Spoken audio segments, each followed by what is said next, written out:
நமஸ்காரம். ஜாதகம் பார்க்குறச்ச செய்வன தோஷத்த பத்தி பேசுறா, இல்ல தீராத பிணிகள பத்தி பேசுறா, உடல் சோர்வுகள பேசுறா.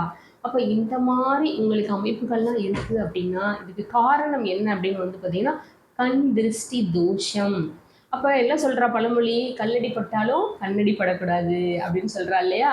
அப்போ யாருக்கெல்லாம் தீராத நோய்கள் இருக்கிறதோ, தீராத பிணிகள் இருக்கிறதோ, இப்ப என்ன பண்ணணும் அப்படின்னு வந்து பார்த்தீங்கன்னா, மாதம் ஒரு முறை நீங்க போய் கடல்ல குளிச்சுட்டு வரணும். யாரெல்லாம் கடல்ல போய் மாதம் மாதம் குளிச்சுட்டு வராளோ, கண்டிப்பா அவளுக்கு எவ்வளோ பெரிய நோயா இருந்தாலும் விலகிடும்.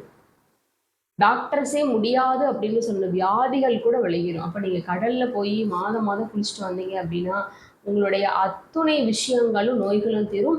உங்க உடம்புல வந்து பார்த்தீங்கன்னா, 7 சக்ராஸும் ஆக்டிவேஷன் ஆயிடும். அப்ப 7 சக்ராஸ் ஆக்டிவேஷன் ஆகும்போது, நம்ம உடம்புல இருக்கிற அத்துணை பிணிகளும், நோய்களும் விலகிடும். இல்ல எங்களால கடல்ல போய் குளிக்க முடியாது அப்படின்னு சொல்லிறலாம். உங்க வீட்டு பாத்ரூம்லயாவது பக்கெட்ல வந்து பார்த்தீங்கன்னா, ஒரு கைப்பிடி கல் போட்டுருந்தாவது குளிக்கணும். அது முடியாதவாளுக்கு தான். அப்ப நீங்க கடல் நீர்ல போய் குளிச்செல்லாம் உங்களுடைய அத்துணை சக்கராஸும் ஆக்டிவேஷன் ஆயிடு. அதுல மணிப்பூரக சக்கர ஆக்டிவேஷன் ஆகும்போது நமக்கு மணி கிடைச்சுட்டு இருக்கும். நன்றி, நமஸ்காரம்.